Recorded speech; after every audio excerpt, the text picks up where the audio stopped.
Hello everyone, my name is Julie Brown and this is discussion board number 5. So the scenario that I chose for a government agent is you're a sergeant at a police station and you're dealing with an employee who has been coming to work late, calling off sick, not turning in their reports, and having a poor attitude. And you notice that it's also affecting the shift as well and other people. And I put a little quote in here and it says, a good leader motivates, doesn't mislead, and doesn't exploit. So when dealing in a situation or when dealing with a situation like this, the 3 leadership theories that I decided to choose was the skills theory and then transactional leadership theory as well. And I'll get into the third one on the next slide, but the skills theory is technical skills, people skills, and conceptual skills. And this uh, applies to this situation because the technical skills that you need to deal with the situation is pulling in the person, speaking with them. Maybe there's more going on in their personal life and stuff that's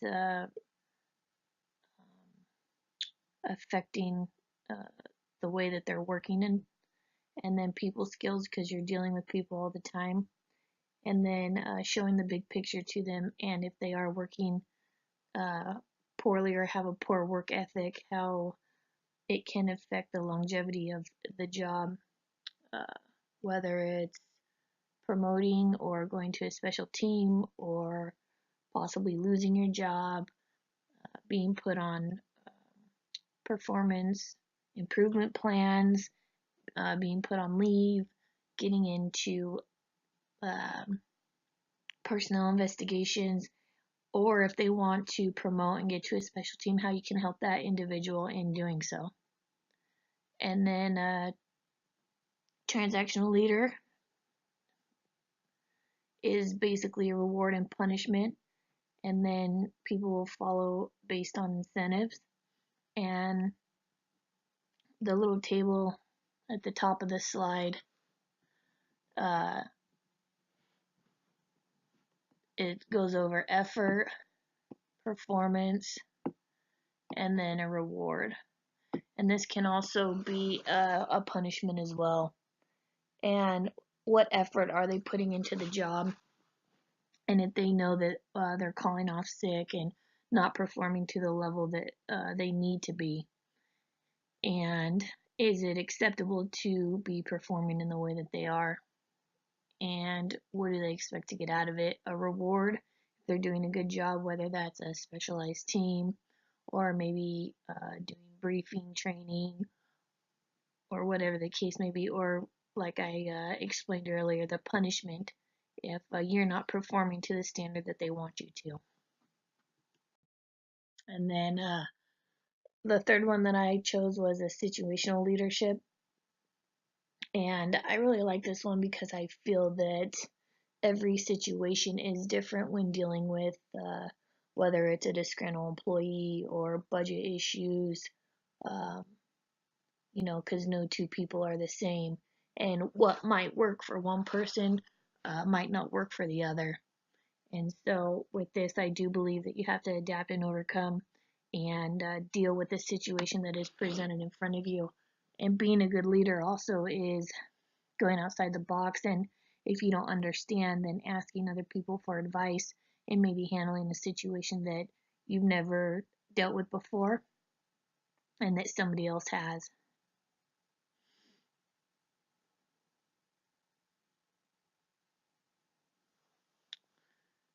And so those are the 3 theories that I chose could help this situation. Um, and an employee that's not performing and calling off sick and stuff like that.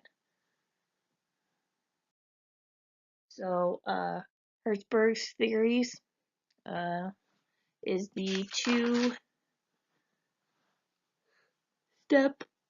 process, and I really like this actually. I watched some videos and read more on it, and he goes into the hygiene factors and then the motivators. And for the motivators, there's 5 listed: achievement, recognition, interesting work, increased responsibility, advancement, and growth. And as a leader, you have to set that example of what you would like out of your employees, and you do have to recognize good behavior. And if they are doing a good job, increase your responsibility and what's the advancement and growth that you can offer them if they are doing a good job and if they do want to move up in the job.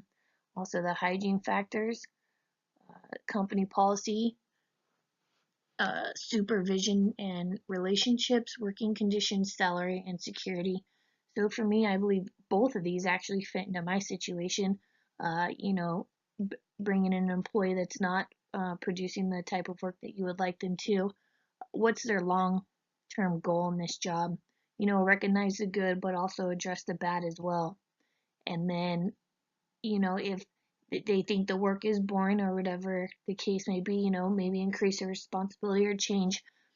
If they're out on patrol, then maybe assign them to a school resource officer. Maybe put them in charge of some admin work. Uh, you know, Try and help them out to, if they are disgruntled or kind of beat down because of everything going on, then give them some light at the end of the tunnel and give them a little bit of a reward and make them want to come to work and work harder for you and set that example. And then the hygiene factors is that, company policies, especially with law enforcement policy and procedures, knowing that, and then also as a leader going over it with your troops so that they know what you expect and the limits and boundaries that they need to follow. And then good working conditions, positive attitudes. If there is a disgruntled employee, it can bring down others with the negativity and bring that person in and address it right away. And then so I believe that both theories or the two-step process can apply to my scenario. And then, what leader do I prefer to follow and do I strive to be?